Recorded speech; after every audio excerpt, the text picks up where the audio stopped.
I'm very excited today. Welcome to Going the Distance, the Rocky Series podcast. I'm very excited today to have Derek the Wayne Johnson. This is your fourth appearance, Derek, on the show. Fourth, but I think it's like only my third with video, right? Yeah, maybe three. Well, the first one was video, but we had all these issues, and then I think we did audio. And then video. Yeah. So no, good memory. Boy, look at you. Well, we always have technical problems, you and I. I don't know why that is, but maybe we'll do okay today. I'm really excited to have you on today because we're going to kind of put a finality to your Stallone adventure, because the whole reason why you and I met and have become, I would say, friends, because of Mr. Sylvester Stallone and his Rocky franchise, and him as a movie maker, you as a movie maker, how your world's connected. So if this is the first time you're listening to Derek and I talk, I'd recommend going back to all the other interviews and hearing all the stories of Derek's journey, because we don't need to rehash out everything. Not that it's not important, but this is more of the final chapter on your journey with the Rocky series and Stallone. And we're going to start off by talking about the documentary that you edited for Stallone, the behind the scenes of his recut or his own editing of the Rocky IV, Rocky versus Drago recut. How did he get a hold of you? Was it John that got a hold of you, or was it Sly that got a hold of you for the editing? It was Sly. He FaceTimed me, which was pretty cool. And oh yeah. Sorry, can we just I just want to say this. I know it's for you, and I'm not going to speak for you in a terrible way, but you're like, all right, fine, Sly, I'll do it for you. It's crazy that he has you on FaceTime, and I can only imagine I'd be like, oh, hey, honey, can you just give me a second? Sly's got me on FaceTime.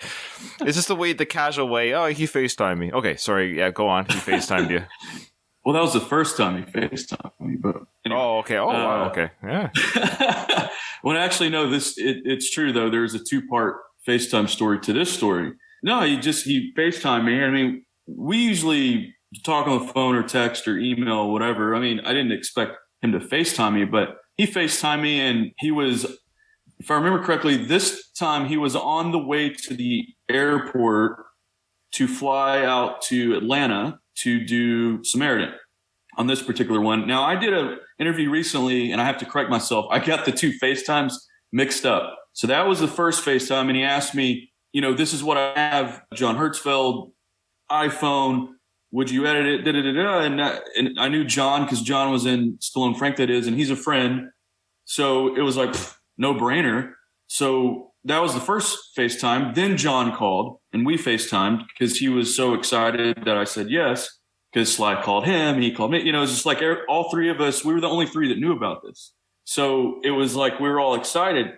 So then, I don't know, a week or two later, Sly FaceTimed me again, this time from the set of Samaritan. I think he was in his dressing room or whatever, hanging out.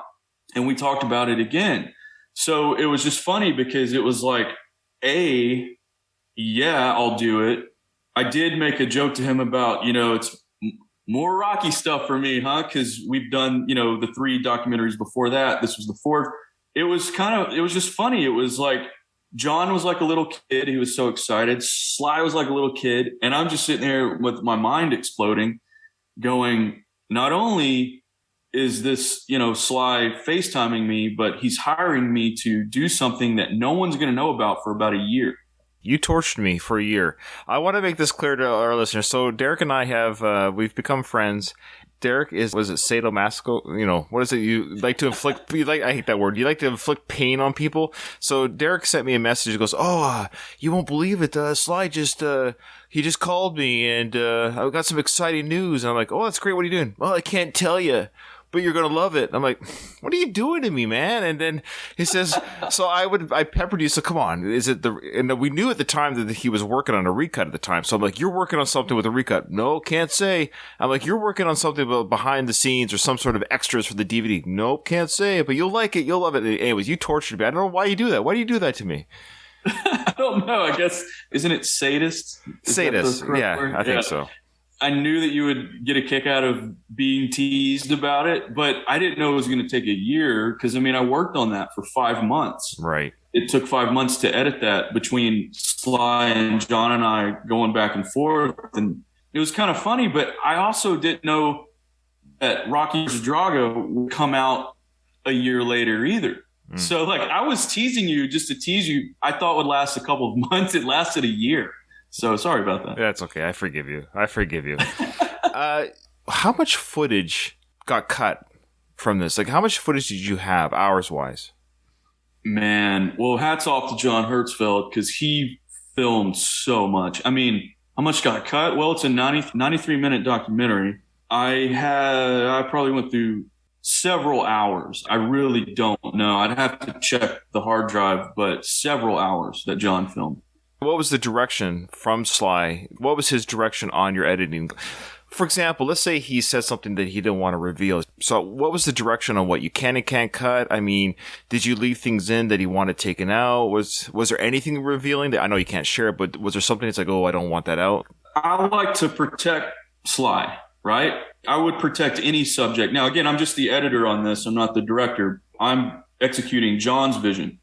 But because I've done this several times before, I really take care of my subjects. With Sly, he was so raw and open.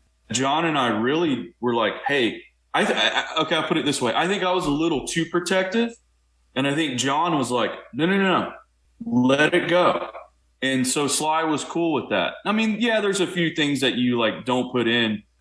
I got to give them credit that they're like, no, don't hold back unless instructed otherwise. So yeah, a few things. But for example, I mean, I can't say what those little things are. That would be, that wouldn't be cool. But it was just like, I'd be like, okay, I'd do this cut and it'd be like, say 30 seconds. John would be like, no, let it breathe. Make it a minute. And I thought that was very interesting because it wasn't my style. And if you look at this documentary, you can tell it's not my style. What you can tell, because again, I'm just the editor. What you can tell is you can see similarities from my other documentaries that I did editorially. But this was John's let it breathe style as opposed to my boom, boom, boom, boom, boom style. Now, did you add the photos? The photos that were inserted? We got a lot of... Yeah. Was that your creative decision? Yeah. All the photos, all of the film clips. I knew it. I was watching. I was like, I think that's Derek. I think that's Derek's touch. I think that's him adding that sentimental pictures and what have you. Yeah, even the music. I mean, some of it John chose. Well, hold on. I should correct myself. What's on YouTube has no music. Right. But we did a cut with music. Okay. So they're working all that out. I don't know what's going to come of that. But so I should take that back. But yeah, the film clips, the photos, all that stuff, that was me. But some stuff, again, John's the director. He would send me something to add in, or Sly would, like, for example, I remember when it's talking about Sly going to the theater and seeing Hercules and whatnot, I Googled photos of that theater and put them in, and Sly was really touched by that. Oh, nice. He was like, wow, because it's like he was in it again as a kid. He hadn't seen the inside of that theater in a while. Well, it's really cool. That's awesome. I love that insight. We got a couple of listener questions. Well, actually, not listener questions. Craig from the Slycast podcast, we were doing a recording yesterday talking about the documentary. And he says, oh, can you ask Derek a couple questions for me? So you ready? He wants to know, how long did Sly and John actually work in that studio? How was it? Days, months, weeks? Like, how long were they actually physically doing that stuff in that studio? It wasn't really indicated in the documentary. It sort of is. If you remember, it opens with, I think it says September 2020. Right. Okay, yeah, and you're then right. January 2021. So they spent weeks. It was weeks, a couple months. Now, he didn't go straight from September to January. It was like a chunk here, go shoot Samaritan, and then he came back and did some more. It was weeks to months for sure. Okay. All right. Good to know. What was the lollipop that Sly keeps sucking on? What is that? We were trying to figure it out. Yeah, I can't remember. I mean, obviously, I have the raw footage somewhere, but yeah, I don't remember if they were provided or what, but it was cool to see him eating sugar. Eating sugar, yeah. Sly. Come on, I thought, or maybe sugar free. It could be sugar free, yeah. But yeah, John to John's credit, he was like, yeah, make sure you got to put that in there. So okay, well, cool. Yeah. That's the first thing I was like, what is that lollipop? I was driving me crazy. Not that he was eating it, but I wanted to know what flavor or what the product was, and maybe give a shout out to that product. How was the movie the final product delivered to you and Sly? Like, we noticed on the documentary Setting of the Property of MGM that has Sylvester Stallone's name on it to show this is his copy. I mean, who delivered that copy to Sly at the end for him to view in his home? And we assume that is his home studio at the end of the film there? Oh, of the actual movie. Sometimes I get the movie and the documentary mixed up. What was he watching at the end? Yeah, he was watching the movie at the end, right? Yeah, he was watching the movie back in January. So that's how long this was existed. So who delivered that? Yeah, that's MGM. Okay. Yeah. So the studio delivered that to him, and that's the same screening room that I've watched, other stuff with him, and that's pretty cool. We watched my first documentary in that screening room. You watched Rocky, the first Rocky film, with Sly in that room, correct? In that room, I have watched John G. Avildsen, King of the Underdogs, my first documentary. I've watched Rocky. I remember we caught the ending of First Blood on AMC, I think it was, and he gave me a bunch of... Now, when we watched Rocky, though, it was more of a skim through on Netflix, and he was just giving me stories. So, yeah, I've watched First Blood, Rocky, King of the Underdogs there, and then his other screening room, we watched Stallone Frank, that is. Oh, and that's the room where we recorded his narration for 40 Years of Rocky. Okay, I'm done. Okay, well, no. Well, actually, speaking of maybe being done, you have pretty much... This is it. This is it with the Rocky, at least Rocky and Sly. This has to be kind of the final chapter. What do you think? As far as you can tell? I mean, maybe it's like Friday the 13th, the final chapter. Maybe there will be a new beginning. Rocky lives. I don't know. I mean... I did King of the Underdogs. I didn't know anything about 40 Years of Rocky. Sly offered me that. Then Stallone Frank, that is, happened. And then FaceTime, and it's like, will you edit this documentary? So I don't know. I mean, I personally don't have any other Rocky type documentaries in my head floating around that I'm going to do. But I certainly probably wouldn't say no. However, critics are kind of, Derek Johnson needs to get out of the Rocky vortex, but it's like, hey man, he's like, it's fun, it's awesome, I'm having a good time, but I don't have any aspirations, unless I do a feature. That would be cool. Yeah. So Sly, if you're listening, Derek's looking to direct Rocky 7. There you go. Man, that'd be amazing. Well, there's nothing wrong with, I hate the term pigeonholed isn't the right word. I mean, look at Sly himself. I mean, you bring up Sylvester Stallone, what's the first film people think of, or franchise, Rocky, and then maybe Rambo. It's okay to be known by something that started you or got you into the ethos. I mean, I'm kind of pigeonholed with my little stupid podcast, and but it's okay to be it's something that starts the journey, and your journey has been kickstarted, or at least have gained lessons learned, and you've grown and contacts, and now you are branching out. You are doing, which I know you've said you want to do. You want to be a feature filmmaker. You want to go beyond these documentaries. You don't want to be known as a documentary filmmaker. So you're working on something right now. Do you want to talk about your current projects you're working on and what's for the future for Derek? Sure. And again, to that point, I'm clearly thankful and having a blast doing these documentaries. Of course. Sly asked me to do something again. Of course, I would say yes. Of course. I just don't have personal aspirations. Yeah, I understand. The vision, your personal creativity for that part of filming it's done. But if Sly I did my part. But if I got an offer, yeah, of course. Turn down Sly. Who turns down Sly? No, I'm good. Right. Same thing with Karate Kid. Like, of course, Cobra Kai. Like, of course. So I've done 4 feature films, and I just did my 5th. But I haven't done a feature film in like 10 years. So I started doing feature films, got into documentaries, and again, I didn't want to be pigeonholed, but I started to become pigeonholed. I've even had studio executives and big producers saying, well, how do I know that you can do feature films if I see you doing these documentaries that all kind of feel the same? I'm like, well, here's my demo reel. I'm not going to show you the movies I did 10 years ago because I've come a long way. They want to see something current, right? So with that, I was like, okay, after I edited the making of Rocky versus Drago, I said, it's time to do a feature. There's no better time right now during a pandemic. Kidding. to do a feature.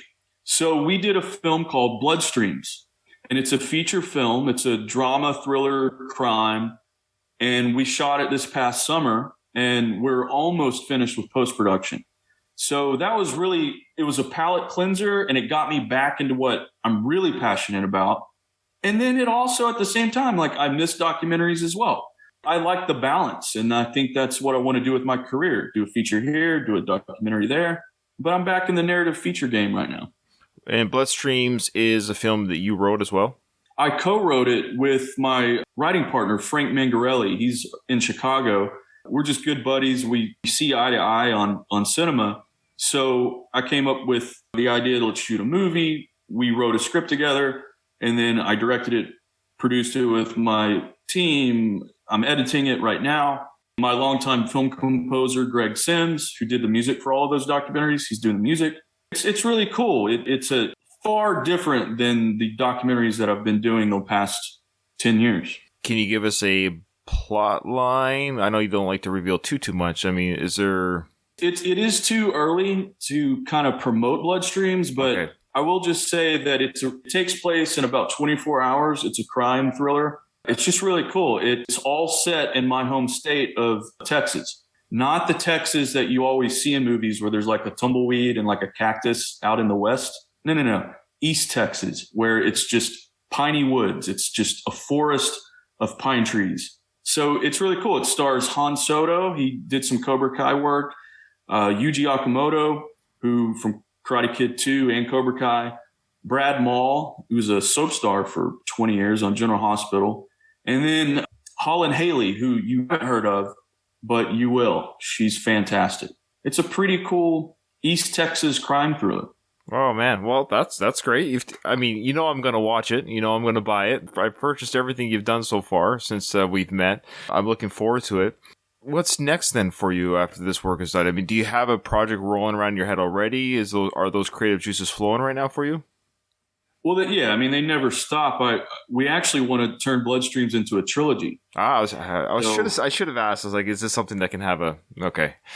Yeah, we definitely have aspirations for a trilogy. And then I have other features, other documentaries. I've just turned down a few. I turned down a feature and I turned down a documentary. So it's like, that's a good, issue to have. So those are nice problems to have. Yeah. Yeah. Totally. Can you say not which company, but can you say the documentary topic that you turned down or no? No, I shouldn't, because I just, I don't want it to. All right. It might look bad on me later. I'll ask you offline. I'm sorry. I want to know, but if you can't say it, that's fine. No, I'm just kind of curious. What did Derek turn down? I don't know, canned tuna making in Central Europe or something. Who knows? Hey, that's something I could get behind. Yeah. Well, documentaries are very interesting because if a good documentary.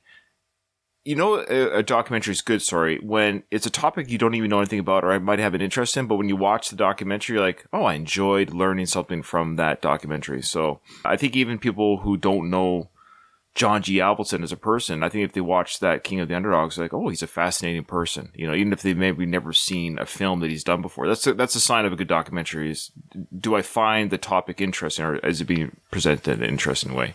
Well, thank you. And that's kind of the idea for that one. And then, of course, Frank Stallone. It's like, his brother, who's this guy.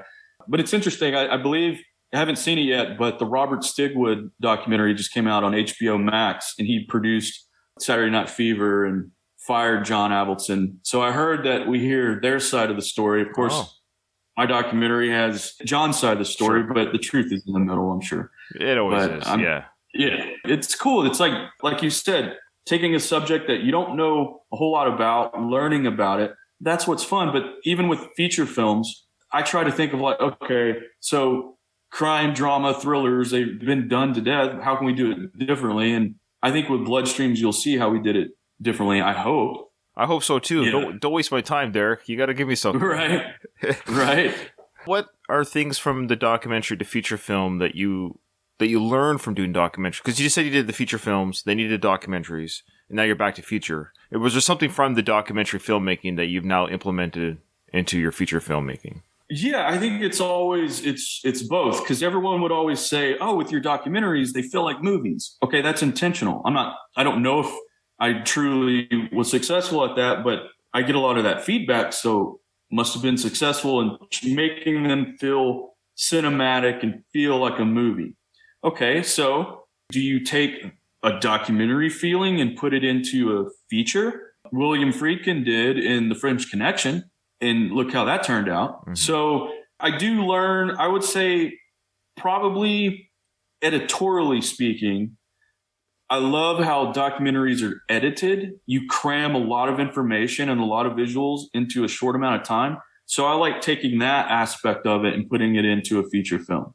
So yes, I think it's a balance of both. Take the movie JFK, for example. They won an Oscar for the editing. It has that documentary feel because they cram it all in, and it's effective. I've learned both sides, and I think it makes you a better storyteller, a better filmmaker. Why don't directors in general edit their own films? Is it just a time thing? Because how much power does the editor have over the director? Well, it's a time thing. It could be a union thing. It could be a studio thing. So there's a lot of red tape. Why would the director have more power than the editor? Or I don't understand how, or do they work hand in hand? They just don't talk about it. The director has, if it's in their contract, hopefully they have creative control and final cut. At least I do. So, or I try to on every project. So basically, if it's a union thing, then the director doesn't necessarily, the editor doesn't, the person that's hired to push those buttons. And the director is there eating Cheetos on the couch going, do this, do that, do that, do this. So the director does have the power. Okay. You see in the documentary with Sly, he's in the editing room and he's dictating to his editor. The editor's name was Dove, I believe. Yes, Dove. Do this, this, this, this, and this. So the director does have the power. So sometimes it comes down to a union thing, money, time.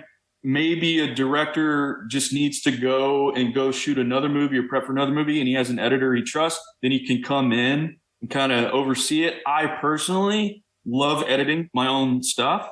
And so did John Avildsen, by the way. He didn't always do it, but he loved it. Because I feel like until they tell me I can't, I'm going to. Because I like having the control and I know what I want. So why would I have someone else do it when I'm just going to tell them how to do it anyway?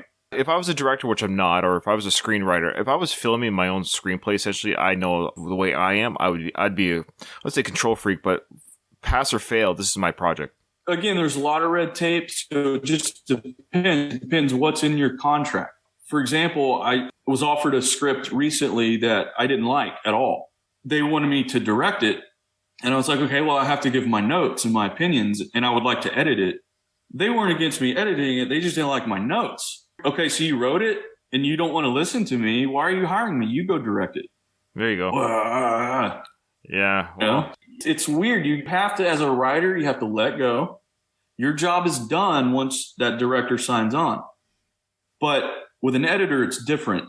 That's not necessarily the case. An editor doesn't go, oh, okay, this is me. No, the director's going to have say over what you edit. Who reaches out to the actors? Is that something you do, or do you have someone that does that for? Who's your casting? Well, usually it's me. Usually in my films, I already know the people. So I usually write for or just know who I want ahead of time. I've really never used a casting director. Obviously, as my career grows, the budgets grow, etc., I will use a casting director one day, but I've actually never had to. I love casting directors and I know some of them personally, but I've never had to use them. Coming into Bloodstreams, it was like I knew exactly who I wanted. There was only one audition in Bloodstreams, and that was simply because we wrote a character that we truly didn't have anyone in mind for.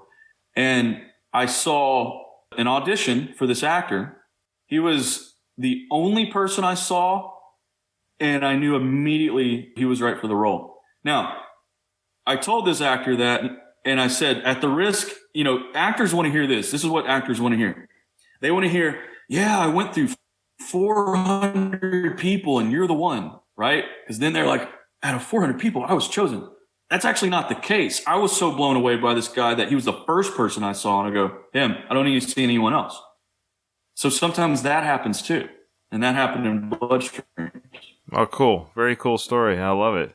I want to do a semi-cap off on the Rocky franchise myself. If you were asked by Sly, well, actually, before I get to that's the final question. Regarding the restoration, because you watched the Rocky versus Drago just recently, and I did too just recently, would you be willing to share your thoughts on that film? I know our listeners, my listeners of my podcast really love you, Derek. They love your insight. They love your stories. They want to know. I love them too. Yeah, thank you. Oh, they thank you. Yeah, you're one of the favorite guests for sure. They want to know what your thoughts are overall on the director's cut. Yeah, I'd love to talk about it.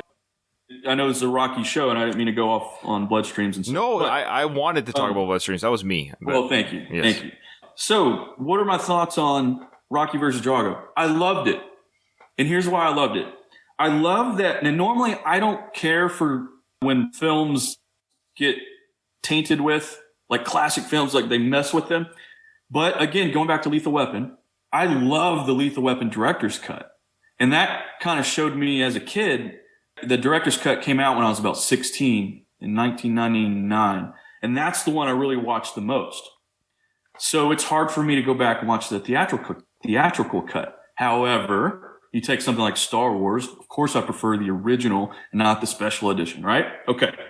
So I watched Rocky versus Drago, and I'm like, I'm glad this exists. It's such a great companion to the original. I truly feel like I like both of them equally because I laughed in the new one. There were lines in there that I literally went, like how, I don't want to spoil anything for the audience, but some of Paulie's lines were changed when they get to Russia. And I'm like, what?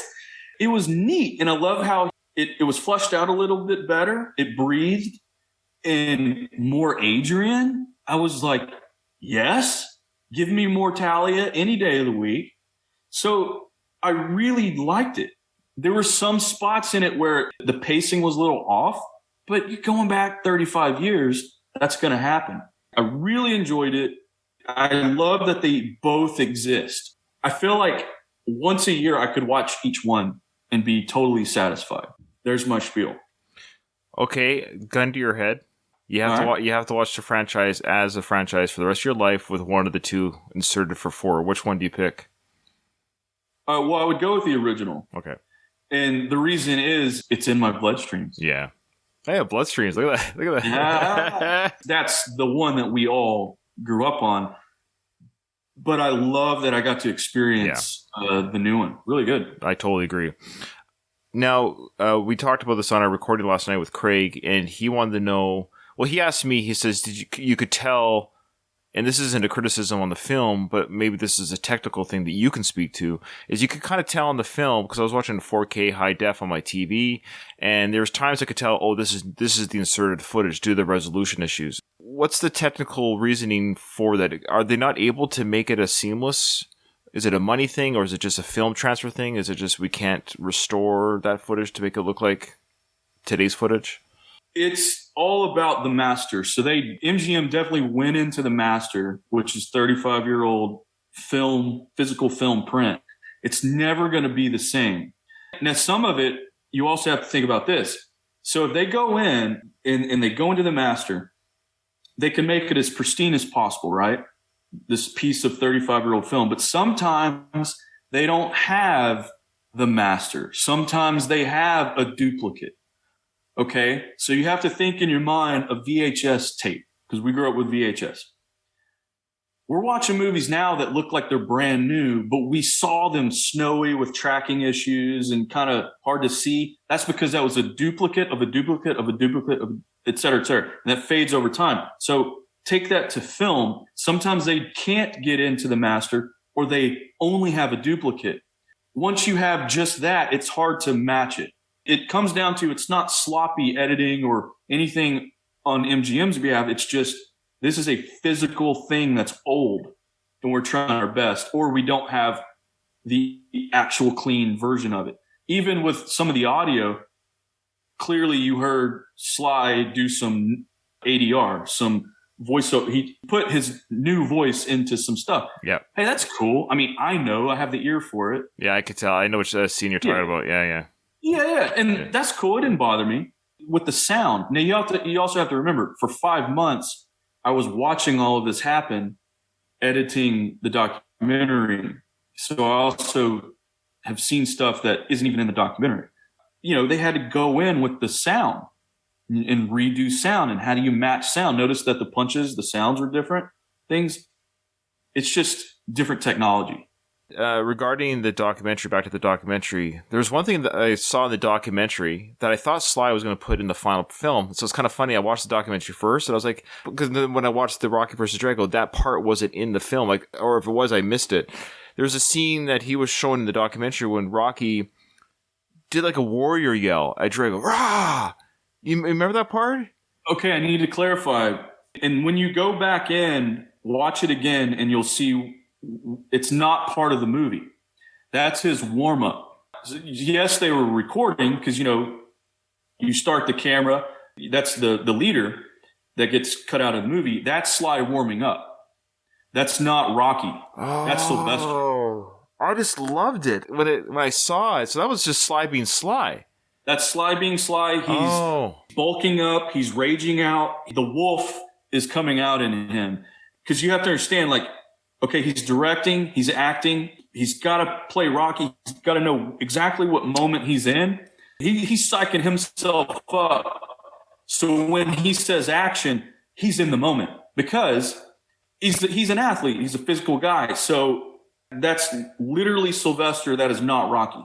That is so cool. Was that explained? Did I just miss that? I don't know why I would miss that. I'll have to go back in and see. I haven't seen the doc in a few months, but I'm pretty sure it may not be explained. I mean, it's okay. I mean, it's like anything. Like when you watch something for the first time, you're just going to miss things. That's why you can watch like a movie for the 10th, 13th, 100th time, and you catch things that your brain just catches what it catches. But I saw him doing. I guess I was attacking or approaching the documentary as everything I'm seeing on screen, he's trying to put into the film type thing. So there's part of my brain like, oh, he's going to do this like warrior yell before he starts fighting Drago. That's still very cool. That wasn't acting. That was just Sly being real. So that's actually kind of more cool. I thought it was Rocky doing it, but it was Sly getting ready to be Rocky. So that's really, really... So again, if you haven't watched this documentary, people, you got to watch this documentary. And remember, he talks about the arm wrestling thing. Yeah. That's what he would do. He would psych himself out, and that's how he beat that bodybuilder back in college, which you see in the documentary, or you hear about it, psyching himself out. That's his way of doing it. That's awesome. The other thing I really liked about the documentary is they showed bloopers, essentially bloopers that we've never seen. Have we ever seen a Rocky blooper before this documentary? We've never seen any of this stuff. And now, imagine you're me, and imagine it's a year ago. I mean, think about this. I'm going to set this up for you. No one knows about this. Millions of people are going to see this, but only you know about it. You, John Hertzfeld, Sylvester Stallone, Dove, the editor, of course, more people at MGM. I'm sitting there going like, whoa, this is cool. And I can't talk about it. So the bloopers, again, things that behind the scenes stuff, things that didn't go in the movie, it blew my mind. So no, we never saw any of that stuff. That stuff sat in the vault for 35 years. No one saw it. And he goes back in and he pulls it out. Even the way he's messing with Dolph, and he's like off camera, he's directing Dolph, feeding him some lines like, here, say this, say that, say that. And then he says the whole bit about, and I'd like to thank my manager, da-da-da-da. I mean, that's classic stuff. When are we going to get a blooper reel? Is there a blooper reel? I personally didn't cut one, so I don't know, but it's just cool that stuff exists. It's cool that the whole finally correcting that Apollo doesn't have his gloves on. Stuff like that. I mean, it's just great stuff. But that's filmmaking. There's mistakes. There's bloopers all the time. Yeah, I love bloopers. And when I was watching it, we see Dolph playing Drago, of course, laughing at Sly. He laughed. He broke character and laughed. To see Drago smile, it blew me away because I'm watching the Drago footage, but the Drago starts smiling. Like, oh yeah, it's just Dolph smiling. So it was just a really cool little moment. So again, watch this documentary, folks. Are we going to get a physical copy? I know everyone keeps asking this question, where is the physical? There are a lot of people who are not streamers. They want physical copies of Rocky versus Drago and of the documentary. I don't know either. I still talk to John Hertzfeld some, and, he'll keep me updated on stuff, but I don't know about the film either. So I really just don't know. I know that would be great and it should happen, and I'm sure it will. Why wouldn't they? I mean, they would make a lot of money on both. So I don't know personally, though. I think it was said by Sly in an interview that he's not opposed, or maybe even will maybe tinker with some other Rocky films. Do you think he will?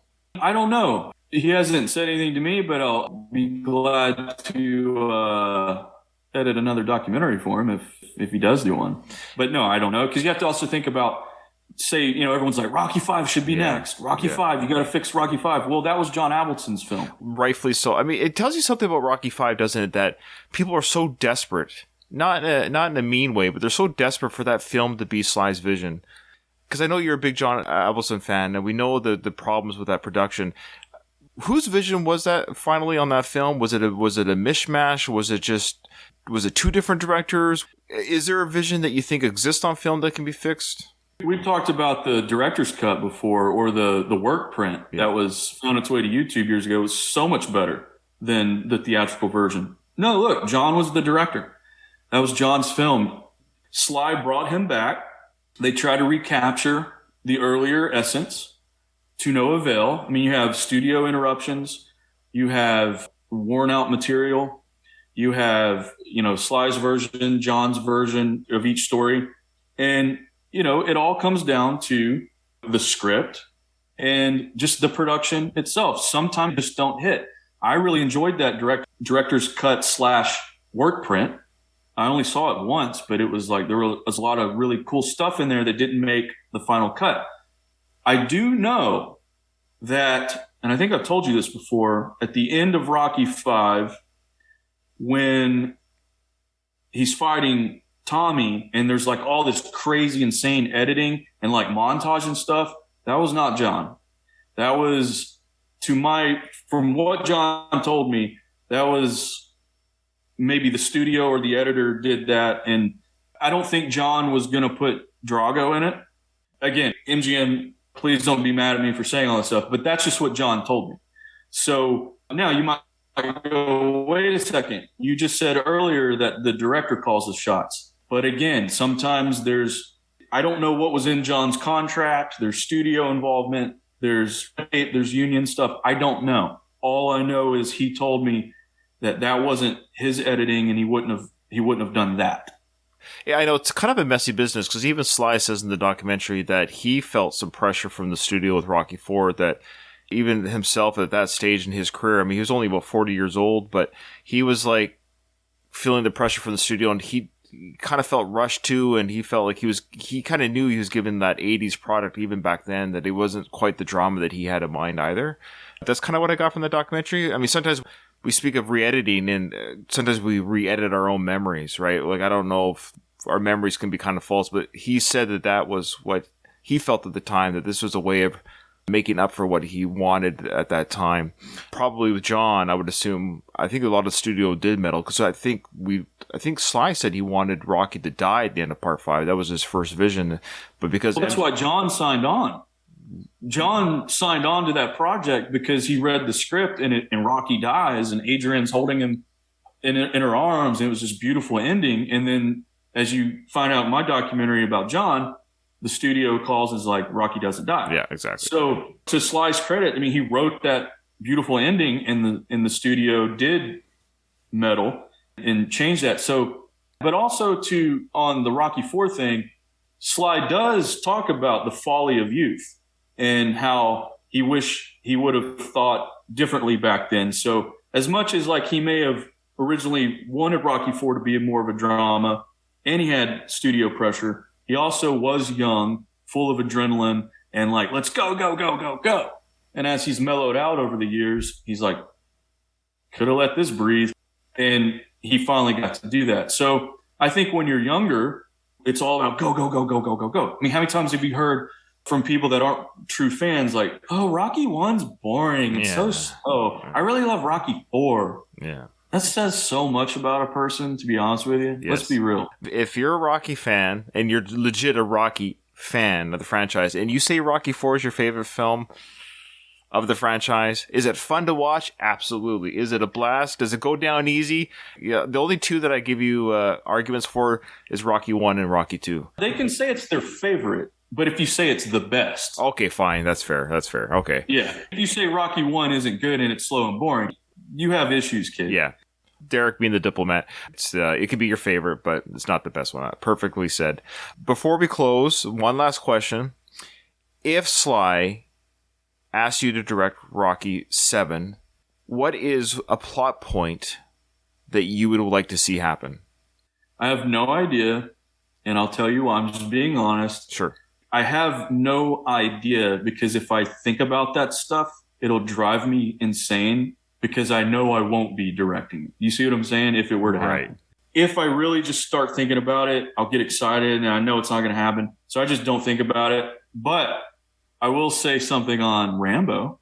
Tell me some Rambo, because when I'm done the Rocky franchise, which is soon, by the way, we're going to move on to the Rambo franchise as a podcast. So, yeah. Excellent. Yeah. That's pretty cool, man. Wow. Well, I was just going to say, when I saw Last Blood, you know my thoughts on it. I think we talked about it or messaged about it maybe. What I would have done at the time, Brian Dennehy was still alive. I don't know how his health was, obviously. I would have brought Dennehy back, and I would have made him the Troutman type character, meaning he's coming back to help whoever be like, I've been there. I've fought this guy. Either he's more like helping in the Troutman sense that Troutman did in part 1, or he and Rambo kind of come together in a way. I mean, that's what I would have done. I come agree. Full circle with, oh man, his name escapes me, his character name. Teasel. That's what I would have done, but whatever. But when it comes to Rocky 7, I try not to think about it. My closer on Last Blood is very similar. I would have had Rambo caught by the authorities, just like he was caught in First Blood.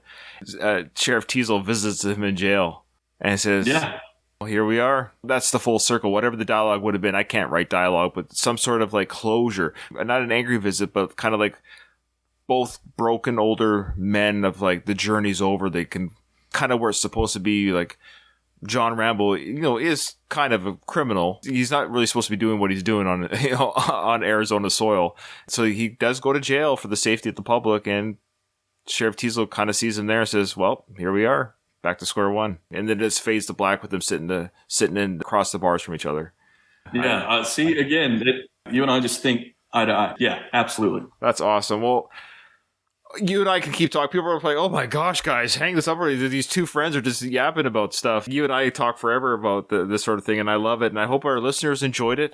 Derek is a good friend of the show, a good friend to me, and he's been nothing but gracious with his time, his stories, his insights. For the record, Derek never reveals anything to me that he's not supposed to, for the record. So I just want to make that clear.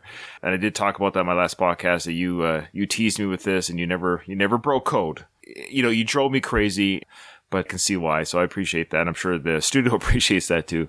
Derek, thank you so much for coming on the show. And I wonder what our 5th interview will be about. I don't know, but I appreciate you always having me on. You're doing good work.